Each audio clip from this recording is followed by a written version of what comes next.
The Locked On Podcast Network presents the Big 6 in 60. The 6 biggest national sports stories from the local experts of the Locked On Podcast Network.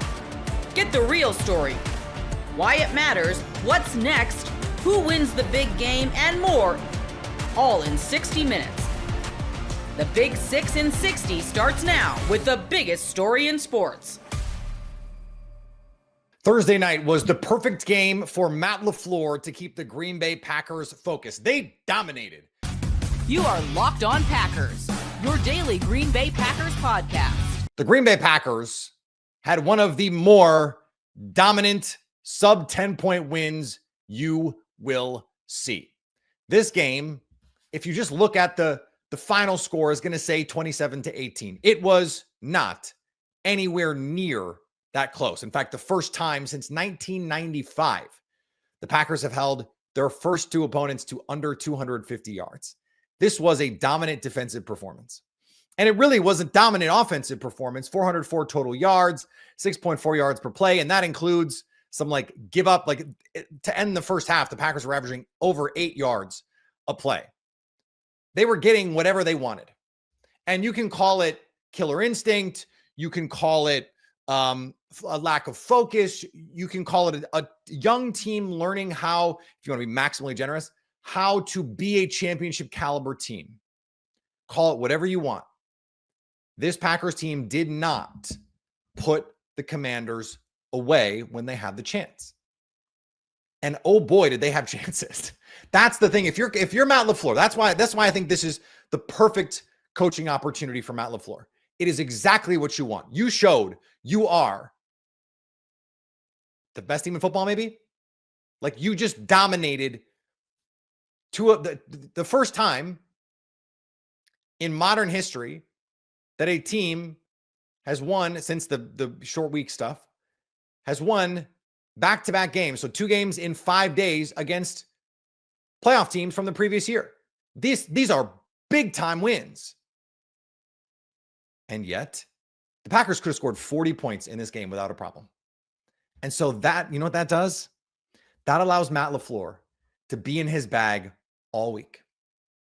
To say, hey, you guys played well. You beat that team. You should have annihilated that team. This could have been 40-14. It could have been that kind of game.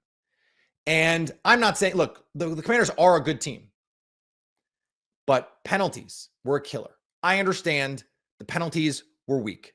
A lot of really ticky-tack, real nonsense penalties. The one on John Fitzpatrick where they get the first down and then it totally scuttles a drive. They were going to put that game away. But very first drive, Jordan Love has the chance to get Dontavian Wicks down the seam for a touchdown. The ball is slightly overthrown. Later in that drive on 4th down, this is the kind of detail Matt LaFleur is going to talk about all season.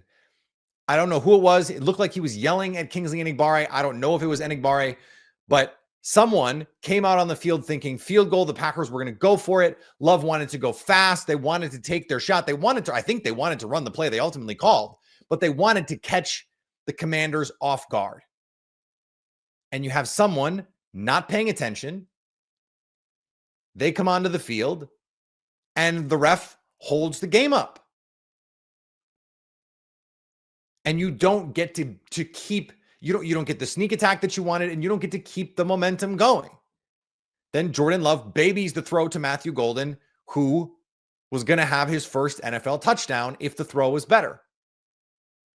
Later in that quarter, Jordan Love misses Matthew Golden on what would have been a 96-yard walk-in touchdown. Now, they end up scoring, but they had multiple opportunities here. Now, look, some of the defensive holding calls were total nonsense.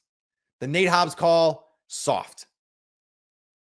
There were a number of the Xavier McKinney call, soft. There were a number of those in the game. It did seem like the league had made a phone call and said, hey, can you guys make this a little closer than it would otherwise be? But the Packers allowed that. the defense was stellar. I don't have anything, and we'll talk plenty about the defense, but the defense was outstanding. This game was there for the Packers offense to take by the scruff of its neck. And I understand part of this is the offensive line. Darian Kennard, Anthony Belton, they rotated at right tackle. Jordan Morgan, I think the tape will show an up and down game for him at left guard. This is a pretty good Commanders front. It's not a dominant Commanders front by any means, but they were pretty good in the run game. The Commanders were. The Packers could not run the ball in this game, despite the fact that the Packers tried to pull out some interesting stuff. Now, they were able to get the Savion Williams stuff worked really well. The Matthew Golden stuff worked really well. But none of the Josh Jacobs stuff worked, except the one time he got into the end zone. So the details here were not quite up to the standard. Now, I'm not going to go so far as to say the offense was bad. You can't put up 400 yards of offense in a game and be bad. 27 points, you're not bad. But you want them to keep the throttle down. And there was that drive in the second half where Matt LaFleur comes out. And I know they're backed up in their own end. But, you had just gone up, just kicked the field goal. It is time to just end the game. And you go run, pass. There's nothing there. It's conservative. It was yuck.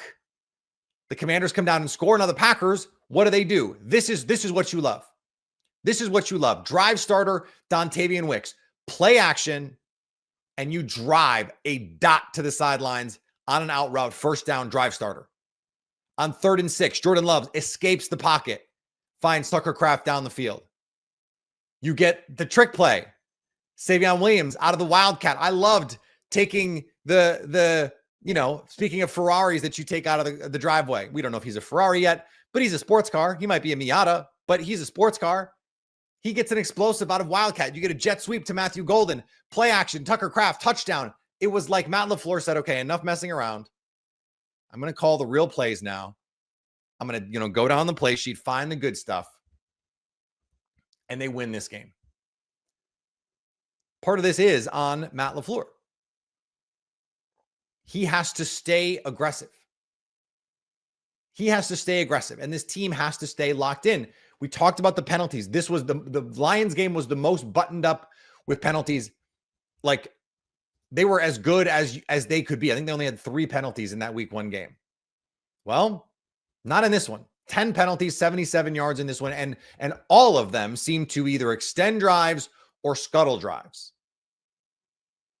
That's a tough way to live. So for the Packers, this is a learning moment. We know how good they are. They know how good they are, but they also know this wasn't good enough.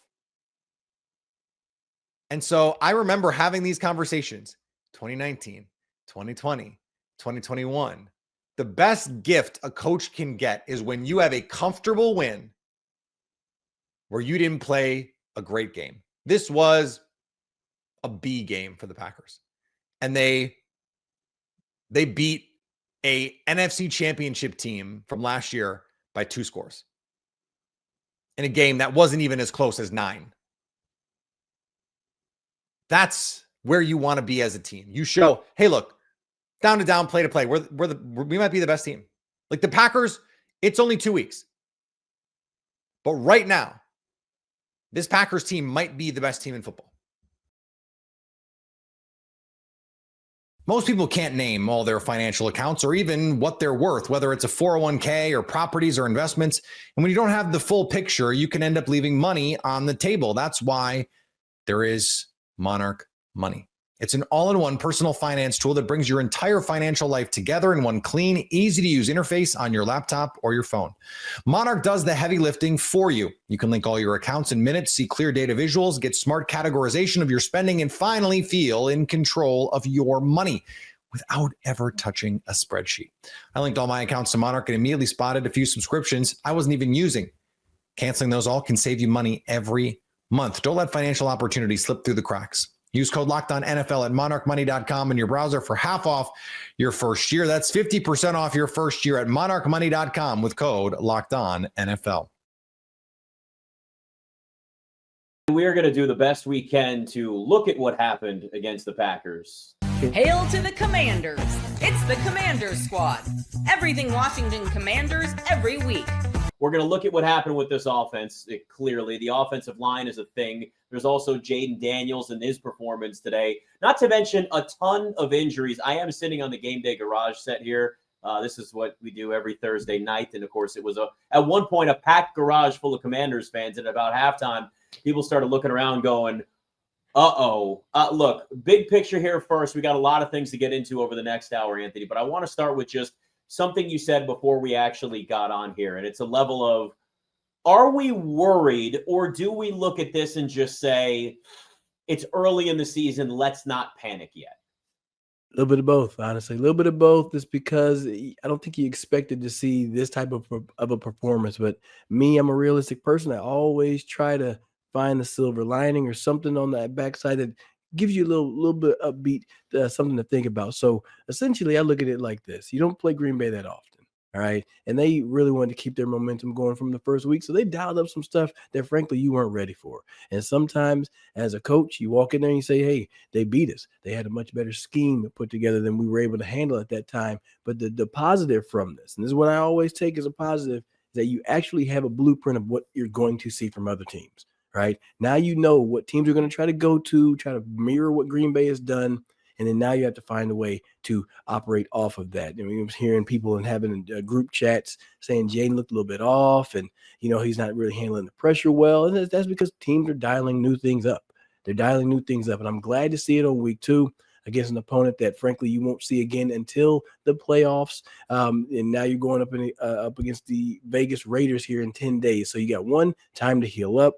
2, time to look at the tape, because frankly, they didn't get to break down or try to analyze that previous tape against the Giants. So I'm going to have a little bit of a pause, but I'm still a little bit nervous, Nick, a little nervous. I think it's fair to be nervous given what we obviously saw in this game. And I think it's also, too, just the fact that there's a lot of narratives surrounding this team. And, right, narratives can be dangerous. I understand that, right? These can be artificial things that are drummed up at times. But the reality is there were questions about, this team coming off of a season last year where they vastly overachieved. And there's a lot of conversation about whether, that was so much of an overachievement that major regression was going to happen this year. 2 games into the season, you can't be talking about regression, but you do have to look at specific things that did go wrong, whether it's the offensive line and the protection. We also can look at this down the road and may come back to this game and go, oh, Green Bay is really good. So, this loss was just to a team that maybe ends up in the Super Bowl this year. So I think that's the one thing that we have to keep in mind with this. Now, granted, all we can go is what the sample size actually is right now. And the sample size is 2 games, and it's an offense that certainly looked out of sync at times. We talked about it after the Giants game, and we're certainly seeing that again after this Green Bay game as well, where, you didn't have guys like Terry McLaurin out there for most of camp. You had injuries, guys in and out throughout camp on the offensive line. Those are the types of things that don't put teams in a position to succeed once the regular season starts. Now, we also have to keep in mind, too, that, we don't really have much of a preseason anymore. So guys are practically using the first couple games of the regular season as a level of a preseason. I'll tell you where I am now. My panic level I'd say it's warm. We turned the burners up on the stove, but we're not at medium just yet. We're still below that. We're back a little bit farther, but I can feel it starting to at least creep in, where if we start to see consistent patterns and that leads into a game against the Raiders, like you mentioned, with all this time off, more time to prepare. And, listen, they're going to have to make some changes and some adjustments given the injuries that we saw in this game, too, that we'll certainly get to in the show as well. But I think those are the types of things that, you don't panic, but you have to kind of lock it away, if that makes sense, where you go, all right, I'm going to take this note down. And if I see it against the Raiders and I see it moving forward, then we got bigger issues going on. Yeah, and then I will say this, too. You're playing against a good team, right? You're playing against a good team, and this is more of a litmus test. I think I said it on the previous show. We were saying, hey, this is a litmus test of you going against one of the top teams in the league, all right? And then right now you fell short, so you can only look at it as in that way. And now when you look at all the injuries that happened, right?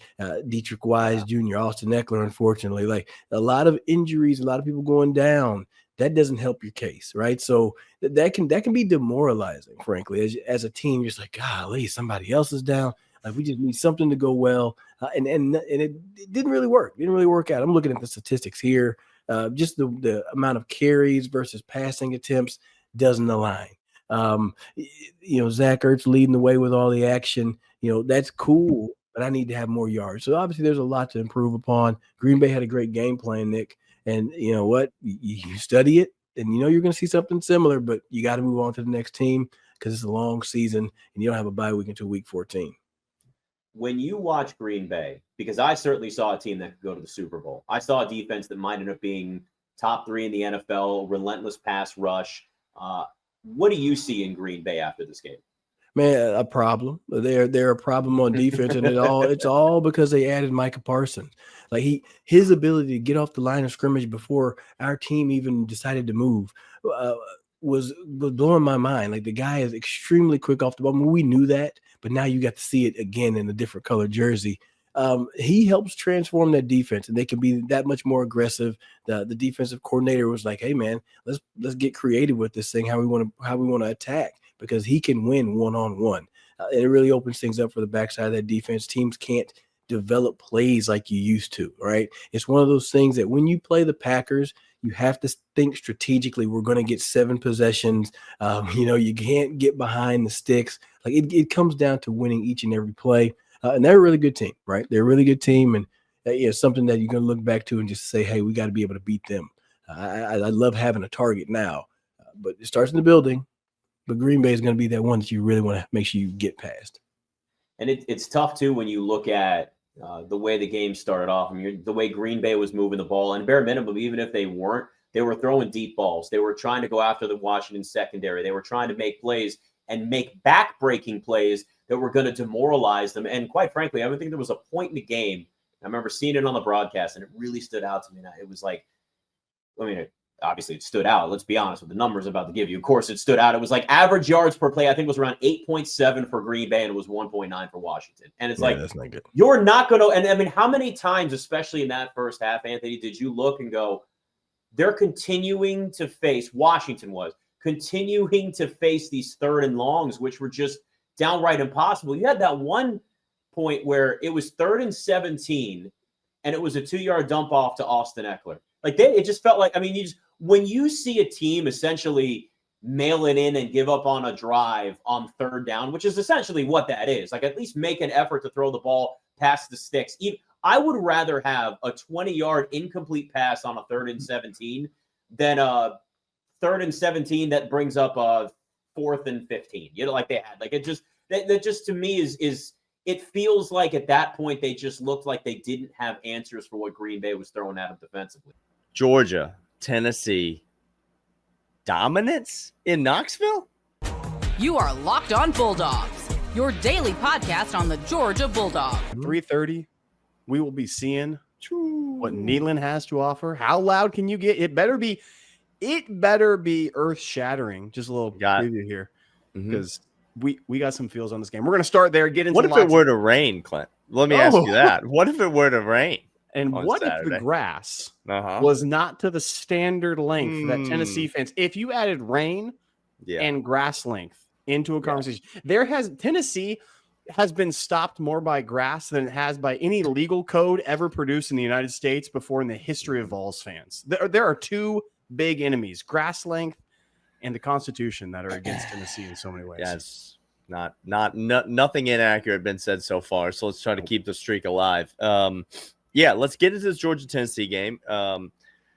It's Friday. It's a little later in the week than we normally do this, but we're giving out official picks, official predictions of what's going to happen. If you recall earlier in the week, we were both a bit pessimistic, a bit skeptical. It was a little bit bubble guts, if you will, Daniel. Hey, listen, I've still got them. I just want you to know that the bubble guts are still there. Yeah, they're real. Still real.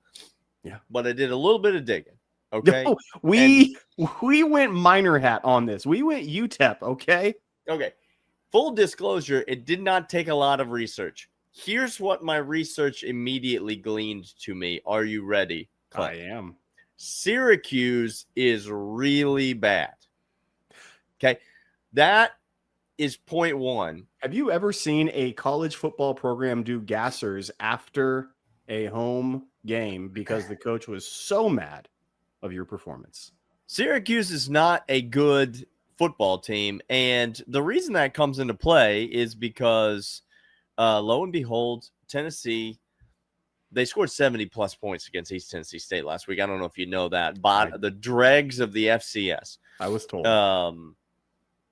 The week 1 matchup was against Syracuse. Syracuse went on in week 2 to play a home game against the mighty UConn Huskies. Dan Hurley came out and coached the UConn Huskies against the Jim Boeheim and the Syracuse. We know that that's not the coaching staff. We get it. The mighty UConn Huskies, not basketball team, but football team, played against Syracuse. Syracuse put up the same number of points against UConn at home as they did against Tennessee on a neutral site.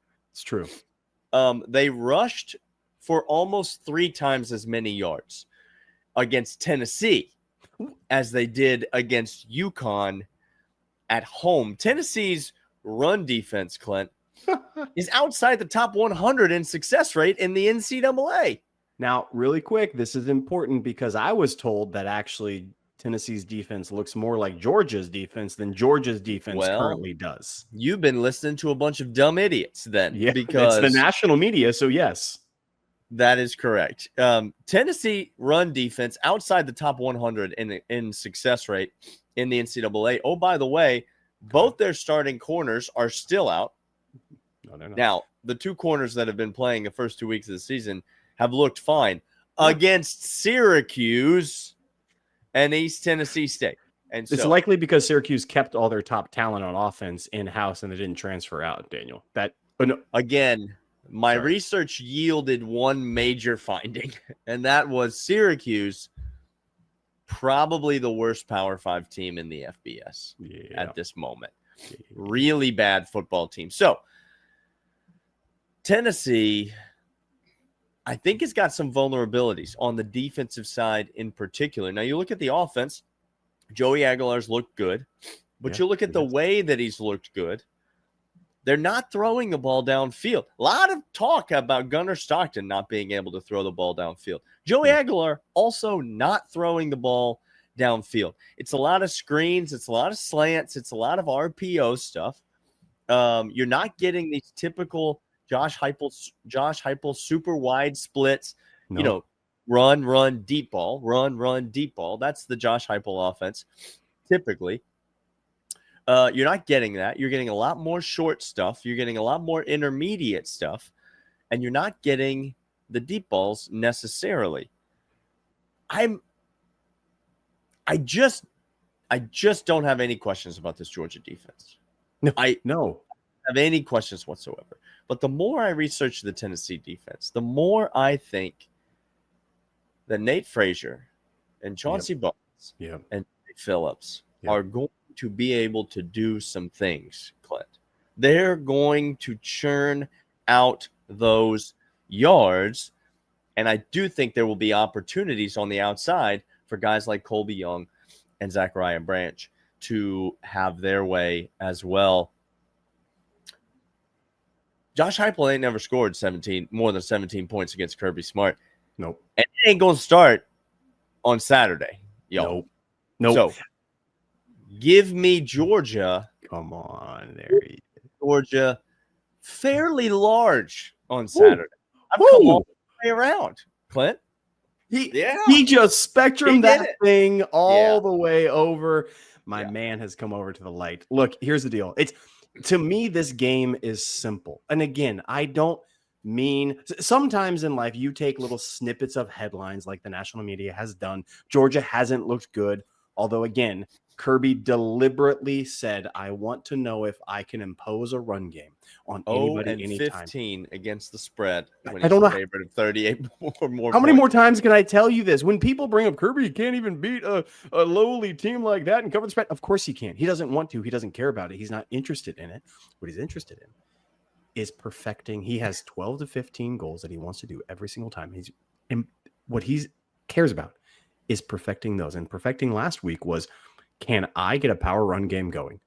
Can whoever I have at guard, I don't know, Juan Gaston, sure, Glover, sure, Michael White, who is going to be in there and can get downhill in a hurry? And oh, by the way, which running back, because it's all about practice, will get the rock the most is the guy who's doing it the best in practice. I've seen enough about this team. I know who they are. I know who we are on defense, and I know who we are on offense. And the question marks I have, passing game downfield, sure, I have question marks about that. You're not going to beat. My point is not that Gunnar Stockton is him. My point is we don't know yet. That's my point. Okay. I do know we can run the ball, and I know we can control their run game. And if you make Josh Heupel one-dimensional, Daniel, it goes really bad for him because Daniel Harris, Dalen Everett, Ellis Robinson, KJ Bolden, 4 dudes. Do you have more? Add CJ Allen in the scene of the Titan. Do you have more than 4 dudes that are better than our 4 dudes? You don't. And then you got Joey Aguilar, who he led the college football in touchdown passes last year. If memory serves. Oh no, my research says interceptions. Guys, the defense is going to feast. It's going to get lopsided. I'm still taking the under, but Daniel, give me this game. The closer I get to Saturday, we're scoring more than 25. They're not scoring more than 17. No, they're not scoring more than 17. I got it somewhere in the neighborhood of 32 to 17. Like that's somewhere in that vicinity. And at no point in the second half will this game be within reach for Tennessee. The NFL season is finally here, and FanDuel is making sure you're ready for kickoff with a can't-miss offer. Right now, new customers can bet just $5, and if your first bet wins, you'll get $300 in bonus bets to use across the app. I love using FanDuel because it fits however you like to bet. Player props, same-game parlays, or even jumping in live as the action unfolds. It's quick, easy, and the best way to add a little more energy to Sundays. So are you ready to play? Download the FanDuel app now by visiting FanDuel.com to get started. That's FanDuel.com to place your first $5 bet. It's Roll Tide versus On Wisconsin. The quarterbacks could decide this matchup. You are Locked On Badgers, your daily podcast on the Wisconsin Badgers. Luke, I think we got to talk a little bit about quarterbacks in this game. Tell me about Ty Simpson. What does he look like for Bama, and how is he going to impact this game this weekend? Well, I really like Ty Simpson, and there's some folks that sort of jumped ship after the Florida State game. I'm going to tell you, I don't think the Florida State game was his problem. I think the rest of the team, in a lot of aspects, let the team down. But here's the thing, and Ty Simpson was 17 of 17 in his last game. He had, I think, 3 passing touchdowns and 1 rushing. I mean, he's just he's very good. He was a 5-star coming out of Tennessee. His dad is a football coach. He's not a party animal. Like, he goes to bed at 9, wakes up at 5, always in the facility, all those things. But so far, he has been less dynamic and more game manager. There's nothing wrong with that. And you can win with that. Alabama's won national championships with that. The problem is you have to have a national championship winning defense or a Heisman Trophy winning running back like a Derrick Henry to make it work. Now, maybe if Ryan Williams steps his game back up to pre-Georgia standards from last year, then I think this team can make some moves, and maybe there will be some more dynamic plays, some more big plays. Right now, Alabama hadn't had a lot of them in 2 games. And I'm pro Ty Simpson. I don't want to get it twisted. At the same time, I look at Austin Mack and especially Keelan Russell, the true freshman, who I think has just got an absolutely super bright future. Gatorade National Player of the Year last year. And I go, okay, those guys probably can make more plays because we have a small sample size with Ty Simpson, and I haven't seen a lot of big plays yet. Maybe some of them happen this weekend, though. Let me ask a follow-up one with Simpson. We'll get into Daniel Neal and the Badgers quarterback situation. The Badgers have been pretty good stopping the run this year. Is Ty Simpson a guy that if Wisconsin says you need to beat us, we're going to potentially take away the run, that's what we're going to try to do? Can he be a guy that wins the game by himself against a good defense? Yes, and the reason I think he can is because I don't think he's going to have a lot of mistakes. The thing about Ty is why while he is not making a lot of big time plays, he's not making any mistakes. He doesn't have a turnover yet this year. He doesn't have a fumble or an interception. And as I said, he was 17 of 17 in this last game. That's tough to do against anybody. I don't care who you are. So I think he's the kind of guy that's not going to get you beat, but he might be the guy that doesn't necessarily get you the win either. I mean, I don't know that he could have a Bryce Young moment. Maybe he can. I just haven't seen that capability yet. I think that if Wisconsin is going to sell out to stop the run, I think it's going to be a problem for Wisconsin because I believe that our receivers are better than our running backs. Interesting point. So the Wisconsin Badgers coming into this weekend. I know Bama fans remember last year, Alabama came up to Madison. And by the way, I had a ton of Wisconsin fans just reach out to me and tell me how much fun it was interacting with Bama fans that came up. I think there was some really good interactions there. Bama fans. I think they all interacted with me. I was the one that was there. They liked it. I think it was a really good time between the fan bases up until the point y'all beat us by 32. Then it got a little salty. I need to show you a picture I got. I was in the stadium, of course, and it was fun. And jump around wasn't as much fun as I wanted it to be because it was a butt kicking at that time, and so a lot of people had left. And also, 11 o'clock in the morning game, I can't believe we got another one. I mean, just come on. But I took a screenshot of a kid that was sitting next to me, and he was texting a friend, and he just texted, "Oh my God, Bama's really good," and like it was just kind of funny. But I had a blast up there. Look, I can't say enough good things about it. I went with a group that I go to a away game every single year. This year we're going to Missouri. We've been to Penn State. We've been to LSU and Tennessee and all these Georgia. And last year we went to Wisconsin and had a great time. And it was just a fun. I wish that we had more of those types of games. But I hope that a lot of Wisconsin people are planning to come down here. I think you will find that while Wisconsin is super fun, I'm not trying to take anything away from that. It's more religion down here. And I don't mean that to say, it means more to us, but it kind of might mean more to us. I don't know. It's just the SEC is a different animal in that regard. It's all palpable. It's all in the air. And so I think everybody will come down and have a really good time and go, whoa, we need more of that. And I'm hoping it's contagious and spreads throughout the country. I love it. I agree with you. These out-of-conference matchups, the home and homes, like the neutral site stuff is fine, but the home and homes where you get to go and you get to see the environment and the ecosystem of these incredible places. I would have loved to come down to Bryant-Denny this weekend. I just couldn't make it, but it saddens me that I can't because I would love to see a game in that environment and that atmosphere. So, well, and the guys that come are going to be extremely fortunate. Because even though it's going to be the middle of September, usually about this time, it's still in the 90s. Humidity's going nuts. And it's going to be very, very nice Saturday, apparently. So, I mean, like in the low 80s, just perfect. And you guys won't understand what we're talking about. Like in the summer, it is just like mosquitoes don't even want to be around here. But it's going to be very nice, which is very unseasonable and very lucky for all of us. So I'll tell you, I know exactly where that is and what that's like because for a couple of years I was stationed in Georgia. I was stationed in southern Georgia. So summers there can be different to your point. Yeah. Let's talk a little bit about the Badgers backup quarterback. And I'm curious, after I tell you what he's like, who he is, I'm curious how Bama's defense might defense him. I think it's an interesting conversation. So the Badgers, once again, down their starting quarterback. Daniel O'Neal will be the guy. He's kind of an interesting player. Started all of last year for San Diego State.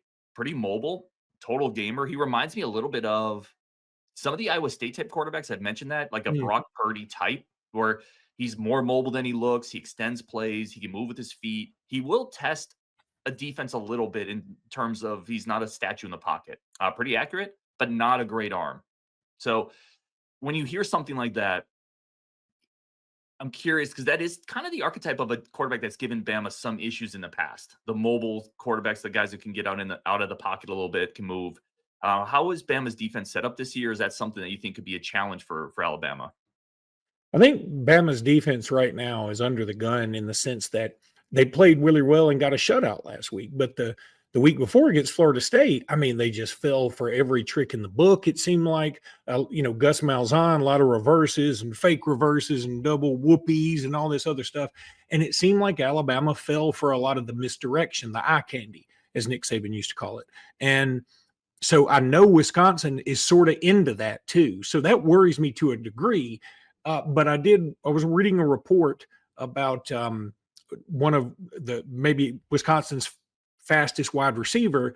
And at the same time, the Wisconsin beat writer was like, yeah, he's our fastest, but Alabama's probably got 10 guys on defense that are just as fast as he is.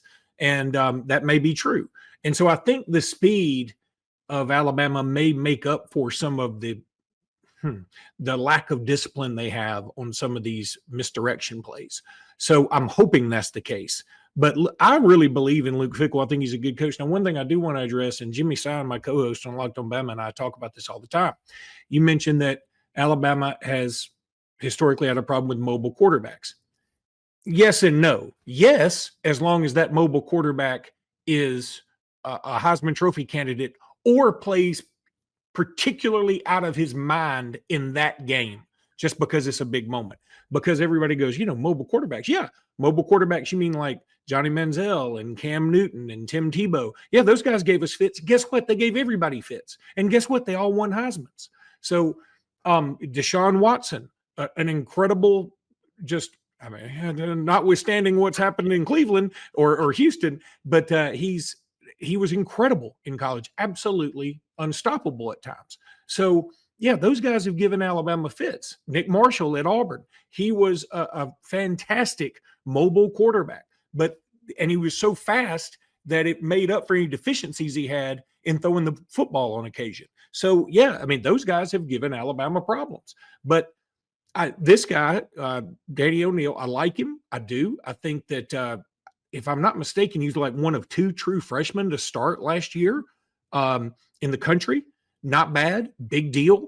And, he's also got some experience under his belt in, I'm going to say the Big Ten, even though they haven't played a Big Ten team. He has played in Big Ten environments at home. This is going to be a different environment. My guess is this will be the most people he's ever played in front of. And the crowd should be pretty ravenous. I mean, Alabama fans were kind of ticked off last week. And then when the team responded and played so well, I think we're back to like, all right, let's all get behind this thing. It's just one loss. Let's just move forward. So I think the crowd ought to be pretty well into it. Most people can't name all their financial accounts or even what they're worth, whether it's a 401k or properties or investments. And when you don't have the full picture, you can end up leaving money on the table. That's why there is Monarch Money. It's an all-in-one personal finance tool that brings your entire financial life together in one clean, easy-to-use interface on your laptop or your phone. Monarch does the heavy lifting for you. You can link all your accounts in minutes, see clear data visuals, get smart categorization of your spending, and finally feel in control of your money without ever touching a spreadsheet. I linked all my accounts to Monarch and immediately spotted a few subscriptions I wasn't even using.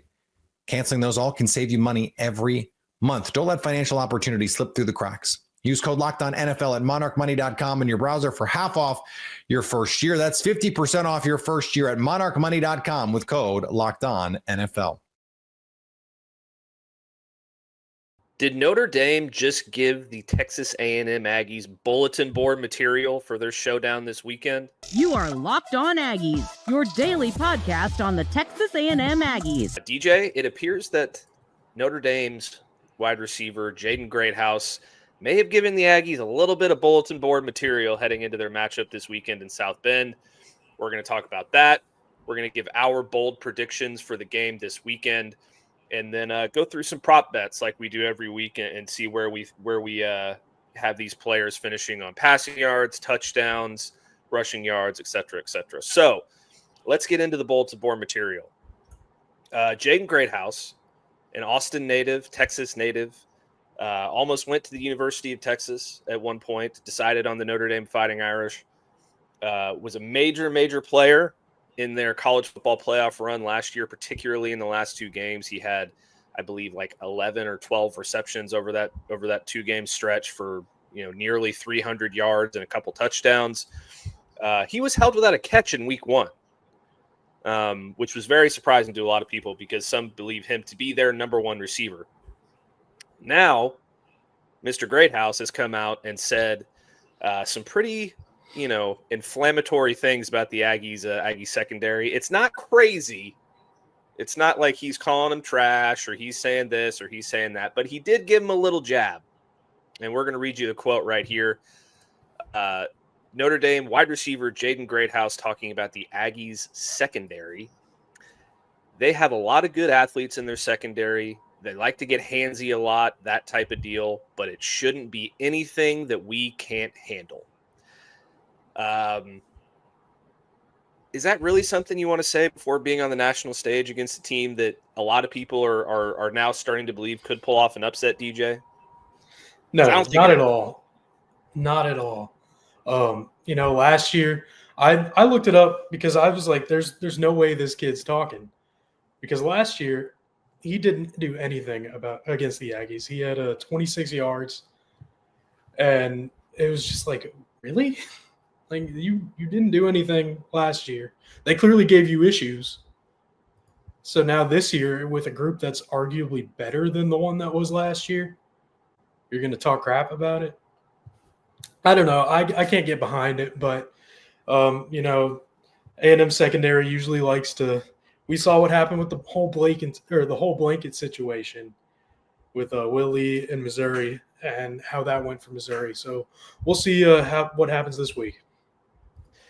Yeah, that's a good shout out because that was a big part of what Texas A&M had for motivation against Missouri last year. They completely shut down that passing game. They completely shut down almost every aspect of the Missouri offense after those comments. Brady Cook also last year had said something to the effect of, the crowd in College Station isn't going to be that intimidating, blah, blah, blah, blah, blah, blah, blah. This is a Texas A&M secondary, and I'll get back into Greathouse in a minute. But this is a Texas A&M secondary that last week, and I know it's Utah State, but last week against Utah State, they gave up 172 yards through the air.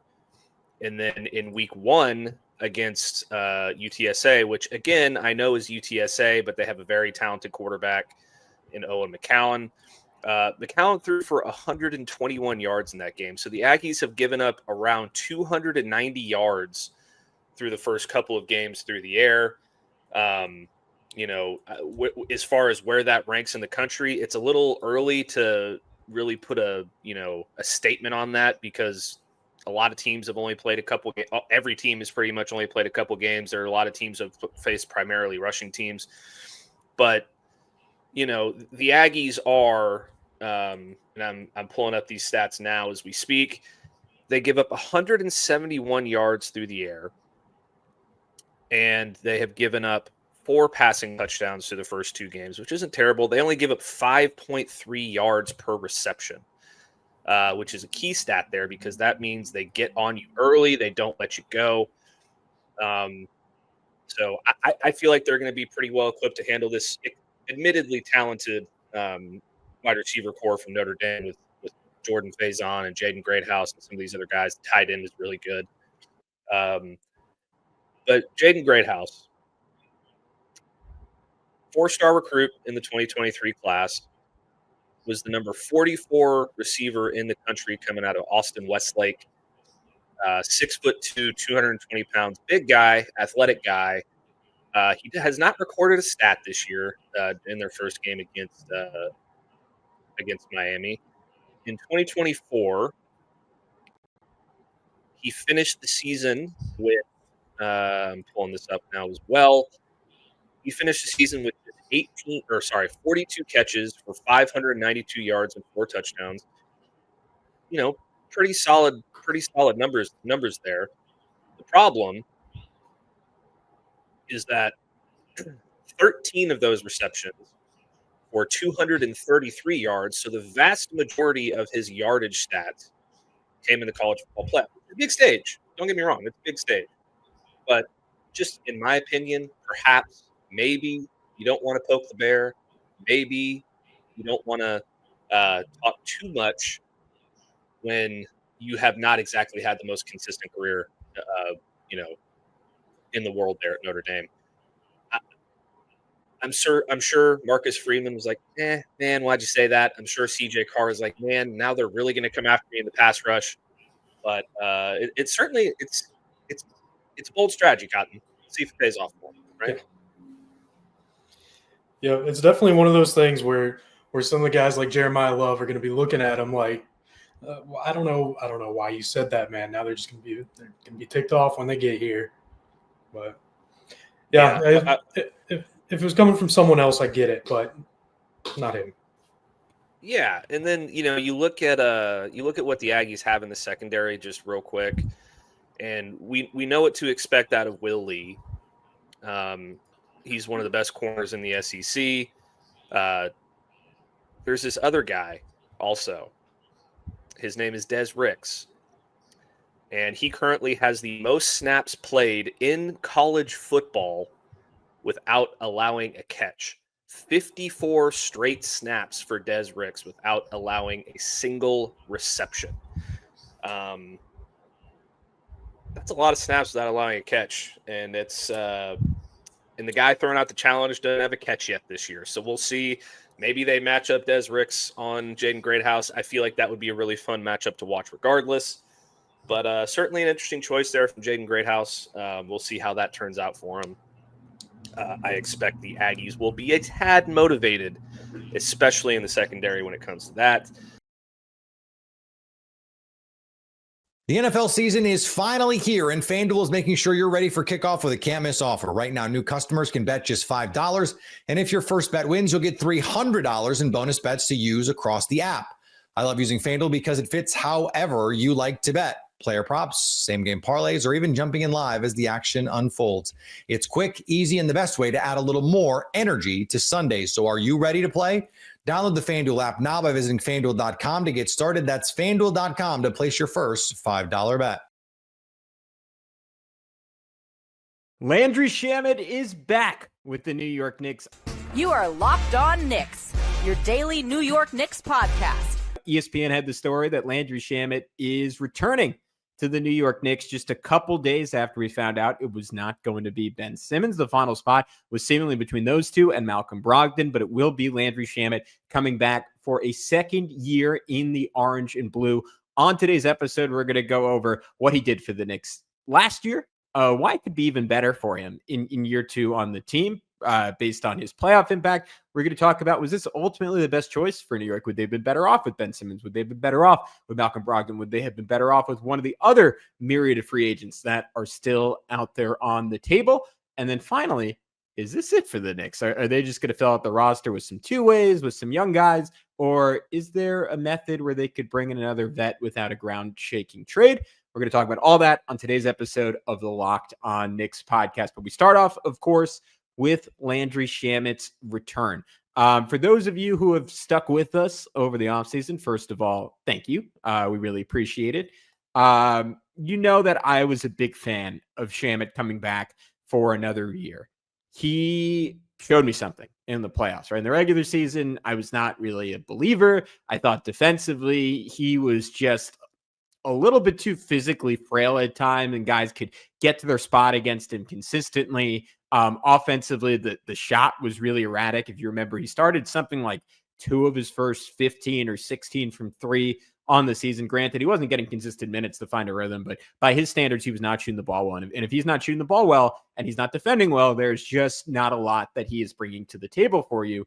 And yet he was able to totally turn that around, went on just a complete heater to end the regular season. Like he was exceptional the last couple games of the year. The 29-point game against the Brooklyn Nets, where he went 7 for 13 from 3. Against the Cavs 2 nights before that, he went 5 for 11 from 3, had 15 points before that, had 9 points in a loss against the Pistons. Like he had started to figure things out, had like a 3-game stretch against the Bucks, Blazers, and Sixers from March 28th to April 1st, where he had 13 points, 3 of 5 threes, 11 points, 3 of 6 threes, 20 points, 6 of 11 threes, had another 4-3 game when he played 30 minutes against the Atlanta Hawks. Like something clicked into place for Landry Shamet to the point that Alex and I got to give Alex, my former co-host, a whole lot of credit. He never doubted Landry Shamet. He was a believer from the start, in the middle, through the playoffs. We were debating whether he deserved a spot in the rotation against the Detroit Pistons. That ultimately did not happen. He did not play very much against the Boston Celtics. And then when the Knicks were pushed to the brink down 0-2 against the Indiana Pacers, Tom Thibodeau did something people have been asking of him all season and went deep into his bench and said, you know what, we're going to try DeLon Wright. We're going to try Landry Shamet. And to some extent, it changed the series against the Pacers, right? From that point forward, the Knicks went 2-2 against Indiana. And I think Shamet had a lot to do with that, right? Just 13 minutes, only averaged 6 points per game, only averaged 2 assists per game, 1 rebound. But man, was he impactful every moment he was on the floor. First of all, shot fantastic, right? 50% from the field, 54% from three for the series, right? Limited number of attempts. Like, what was the final? And a lot of that was in garbage time in game 6. So I don't know how much you want to count that. But overall, he was 7 of 9, 11, 7 of 13 from three against the Indiana Pacers, right? Great mark given the stakes. The biggest thing he showed me, though, because like we know he could shoot the ball. He's gotten minutes in big playoff series in the past because he could shoot the ball. The biggest thing he showed me was defensively, right? There were just a couple different moments, and I'll take you through game by game. Game 3 had that play where he switched into space and just stood up Obi Toppin the post, drew an offensive foul. That felt like just a momentum-changing moment. If you remember, the Knicks were down by, 20 points in that game, and they ultimately came back and won it, partially because of Shamet's contributions. Game 4 was a little less fruitful, right? Tibbs trusted that group of Deuce, Shamet, Hart, OG, Cat to start the fourth, which I remember I was really excited about because I'm like, all right, you just surround Karl Anthony Towns with shooting and defense, like arguably outside of Jalen Brunson and maybe Cat himself, the two best shooters on the roster from distance. I would say not so arguably. Deuce and Shamet. I really like Shamet and Cat playing together. I think that's a good formula. I'll get into that a little bit more later. They were outscored 9-5 in just 2 minutes, and Tibbs pulled the plug relatively quickly. In that stretch, Shamet did hit a huge three after Indiana extended the lead to 13 to cut it to 106-96. And then in game 5, that was probably, I might be missing one over the years, but I would assume one of the best games of Landry Shamet's NBA career. After the Knicks were just in a deadlock with Indiana early in that game, despite Jalen Brunson's brilliance, a bench unit of Shamet, DeLon Wright, who unfortunately does not seem like he will be back. He was really good for the Knicks. Josh Hart, Karl Anthony Towns were all awesome, and they led a 14-2 run to get the Knicks up to a 48-34 lead. And man, Shamet just made play after play after play, like shutting in to bat a pass away. He was just incredibly locked in on defense. Wright at one point hunted down loose balls, zipped it up to Shamet. That got the run to 9-2. Then on the way down, he just had, I think it was against Halliburton. Maybe it was Nembhard or McConnell. Might have been McConnell. Just incredible screen navigation, fighting his way through Miles Turner's screen, taking a bump to the chest, and then forcing a shot with OG helping off, and it went off the top of the backboard, led to Cat transition trail 2, and then play after that, he draws an offensive foul fighting through his screen, right? Like there was just this injection of energy and heart, and honestly, everything that defined the 23-24 Knicks that was just completely missing at times in 24-25. And I think there were a number of reasons, like things ultimately clicked enough for the Knicks in the playoffs, right, to get within 2 games of the NBA Finals. One of them was bringing PJ Tucker midseason. Like he was another option for this final spot. Like he clearly made a substantial difference in leadership, in toughness on this team, and creating an identity again that was more similar to just flat out one of the most likable, tenacious, never give up, if I can use that as an adjective, teams that I ever saw in the 23-24 Knicks. Like PJ Tucker brought that. Mitchell Robinson's return and his effort and constant energy, both offensively and defensively, brought that. I think Landry Shamet, and to a slightly lesser extent DeLon Wright, brought that against the Indiana Pacers. Right, there was a level of positive energy that I think this team that so often throughout the season had a cloud over its head really needed. And Shamet becoming a factor and hitting threes and playing defense the way he did, it was just a morale booster for a team. I mean, especially in that Indiana series with the way game 1 went, they desperately needed. Later on in that game 5, hits a nasty step back 2 to open the fourth. Like again, just the confidence from him was outstanding. It's not something you really expected given how limited his role was. Like he just took some ballsy shots and made some ballsy shots. knocked it away from Miles Turner for a steal. Then 2 plays later, TJ tried to go at him again and he stripped it off his leg. Like these were just heroic moments in the postseason when the Knicks were battling for their season. In game 5, in game 6, like he also had some really good stretches, like even on the ball at one point, taking 2 with him to hit a pick and roll lob to Mitchell Robinson. Like Tibbs started running plays for him, right? He ran baseline off a pin and screen for a 3. OG set another pin in for him where he rolled off it. Shamet rose up for 3 and then zipped it to OG cutting for a jam. Like he developed legitimate chemistry with the Knicks stars in a really exciting way. And I think it was underrated in this discussion that whoever the Knicks brought in, whether it was Simmons, whether it was Brogdon, at points Gary Payton was thrown around, at points PJ Tucker was thrown around, at points people were saying Russell Westbrook's name, Marcus Smart before he signed with the Lakers was a candidate. Like whoever you brought in was ultimately going to have to be okay with probably not playing when everyone's healthy, right? And look, we've seen Mike Brown at times run a 10-man rotation in the past. Maybe he's going to do that. I will probably do another episode before the start of the season, breaking down what I think the rotation is ultimately going to look like. But if you watch my previous episodes doing that, it is already very, very cramped, even without a 10th man taken into consideration. Odds are whoever the Knicks brought in was not going to have an every night role. I think that is probably part of the reason why, if you believe the Ben Simmons side of things, which was the reporting we got from Mark Stein, that was ultimately Ben Simmons' decision not to sign with the Knicks. And the Knicks did make some form of offer, formal or informal, to him that he personally chose to decline. I would guess a factor in that was that he wasn't guaranteed an every night role. And that could have been an issue, right? Landry or Ben Simmons rather has been a locker room issue at times in the past. Malcolm Brogdon, one of the great leaders in the NBA, I think former president of the Players Association or vice president of the Players Association under Chris Paul. I think he was nicknamed the Prez at when he was at the University of Virginia, when he was at Milwaukee. I'll double check that, but he's a great leader. Like, I don't think he ever would have been a locker room issue, but it's very plausible that he said, hey, you know what? I'm not sure. Like, I want to come in if I don't have a definitive role, right? This is a guy who averaged, like, what did he put up last year? He put up 13 points per game last season when he was playing, right? He thinks he can still play at a high level, be a high level rotation guy on a playoff team. He's well within his right to believe that. I think the importance of Shamet is that he's okay not playing. He's okay being a positive presence on the bench, hyping his teammates up. He's someone who's very close with Mikal Bridges. I think he's someone who is beloved by this organization, to the best of my knowledge, in his 1 year with this team. And I think it's a crucial factor that whoever they brought in was someone who's going to be a positive locker room presence and positive presence on the bench while still being able to play.